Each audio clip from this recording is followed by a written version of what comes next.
Archaeological discoveries continue to shed new light on the history of mankind and our ancestors.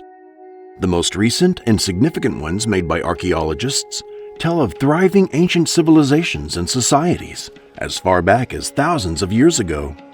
The discoveries provide new insight into the cultural, social, and technological development of ancient peoples and are of great importance to our understanding of our history. They have been published in reputable scientific journals and have generated a great deal of interest and discussion among the archaeological community. Let's find out more about them.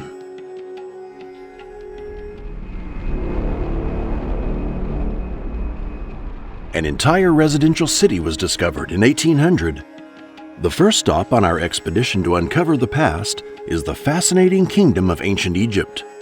Here we will embark on an exciting journey uncovering the recent discovery of the entire Roman city of Luxor, also known as Thebes of the Pharaohs. This city, dating from the 2nd and 3rd centuries AD, was discovered on the east bank of the Nile, near the Luxor Temple. The city is known as the world's largest open-air museum and is home to some of the most iconic and well-preserved ancient Egyptian monuments. Until now, however, little was known about the city's Roman period. This discovery is therefore a valuable addition to our understanding of the history of Luxor. The excavations revealed metallurgical workshops with numerous tools, Roman copper and bronze coins, several residential buildings, as well as 2 pigeon towers used for breeding pigeons.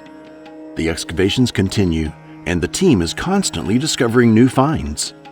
This discovery follows the recent announcement of Egypt's largest ancient city, dating back more than 3,000 years, which was discovered on the west bank of Luxor.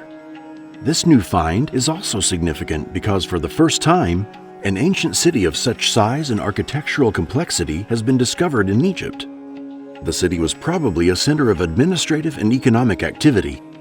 In recent months, Egypt has witnessed several major archaeological discoveries, most notably at the Saqqara necropolis south of Cairo, as well as the 3,500-year-old tomb of an 18th dynasty royal wife in Luxor. These discoveries are important not only for understanding the history and culture of ancient Egypt, but also for shedding light on the society, economy, and daily life of the ancient Egyptians. Fast food restaurant from 2,000 years ago. Pompeii, a city forever frozen in time. The eruption of Mount Vesuvius in AD 79 buried the city under layers of ash and pumice, preserving a priceless imprint of life in ancient Rome.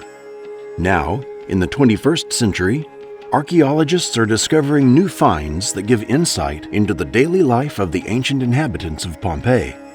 One of the most recent and remarkable discoveries is the Thermopolium, an ancient fast food restaurant. Excavated in 2019, it is the best preserved thermopolium ever discovered. These ancient restaurants were common in the Roman world, and around 80 are known in Pompeii alone. The dining room was equipped with a row of deep terracotta jars from which hot food was served, similar to modern soup pots. The exterior of the establishment was decorated with a colorful facade, with frescoes depicting a nymph riding a seahorse, 2 ducks, a rooster, and a dog on a leash. Remains of ducks, goats, pigs, fish, and land snails were found at the bottom of containers left at the restaurant. These remains, along with the frescoes, may indicate some of the menu feasts offered at the Thermopolium.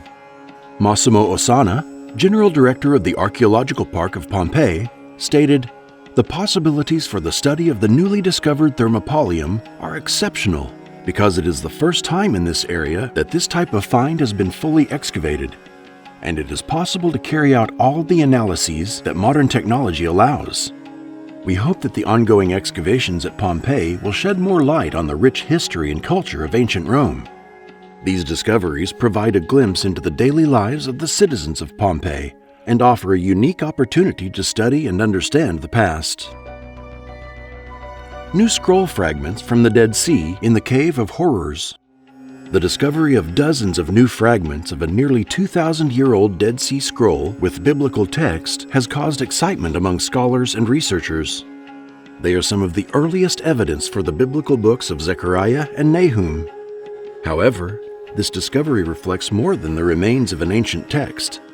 It tells a restless story of scrolls, revolution, a desperate search for safety, and archaeological ingenuity. The Cave of Horrors is one of the 8 caves in the Nahal Hever Canyon in Israel. These caves were used as a place of refuge during the Jewish revolt against Rome during the time of Emperor Hadrian. The uprising was led by Simon Bar Kokhba, who was considered by his followers to be the Messiah. The cave has been known to archaeologists since 1953, but it was not until 1961 that it was excavated by a team led by Israeli archaeologist Yohanan Aharoni.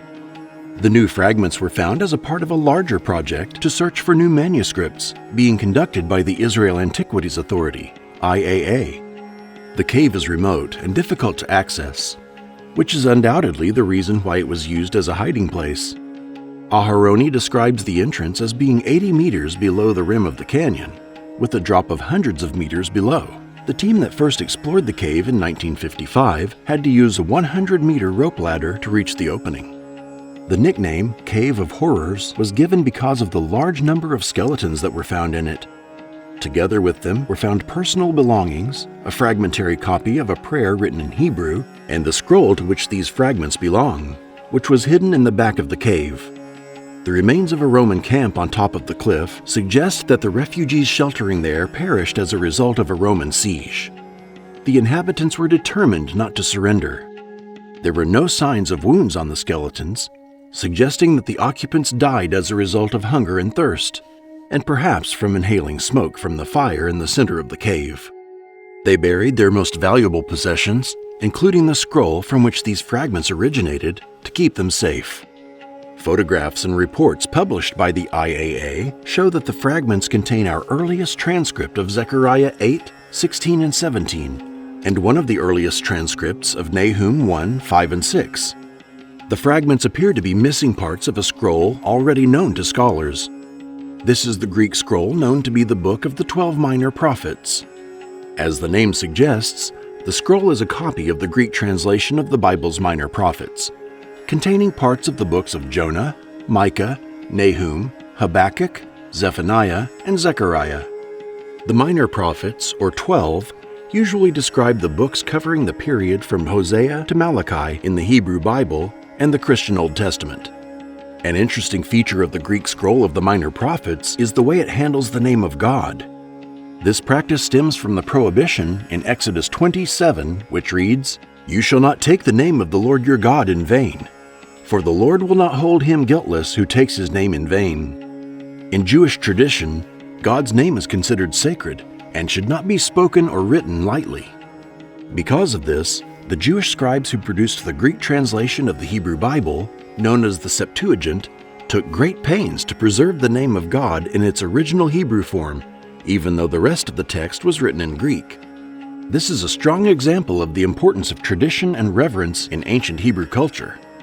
The scribes understood that God's name was not just a word, but a symbol of the divine presence in the world, and they were determined to preserve this symbolism even when they translated the text into Greek. The Dead Sea Scrolls attest to several practices related to avoiding accidental pronunciation of the divine name when reading aloud. One of them is the use of roundabout words or phrases. This practice is known as avoiding the divine name. Another is called using substitutes for the divine name. This can be seen in the scrolls by the use of dots or other symbols that replace the letters of God's name. This practice is similar to the traditional Jewish practice of using the word Adonai for God when reading aloud from the Hebrew Bible. A hitherto unknown Roman city at the foot of the Pyrenees. In 2018, the Municipal Council of Artieda in northeastern Spain asked for help from the Department of Archaeology of the University of Zaragoza to explore ruins located around the Cathedral of San Pedro.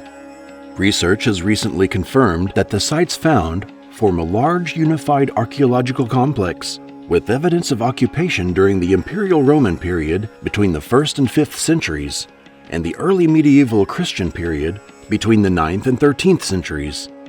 The findings are described in detail and published in a report entitled Unknown Roman Imperial City on the Southern Slopes of the Pyrenees. The urban complex is dated to between the 1st and 2nd centuries and included buildings of immense size, and public services such as baths, water supply, streets, and sewers. Despite its incredible size, the ancient name of the city remains unknown. The report notes that the settlement was urban in character and developed during the Roman imperial period. Later, during the Visigothic and early Andalusian periods, the same site was reimagined as a rural settlement. Archaeologists found that another town or village, identified as Arteda, Artieda, or Arteda Ciutate, was built on the site of the Roman settlement between the 9th and 13th centuries. The ruins of the medieval enclave include the apse part of the church, silos with circular openings, and an extensive cemetery corresponding to Christian burial rites.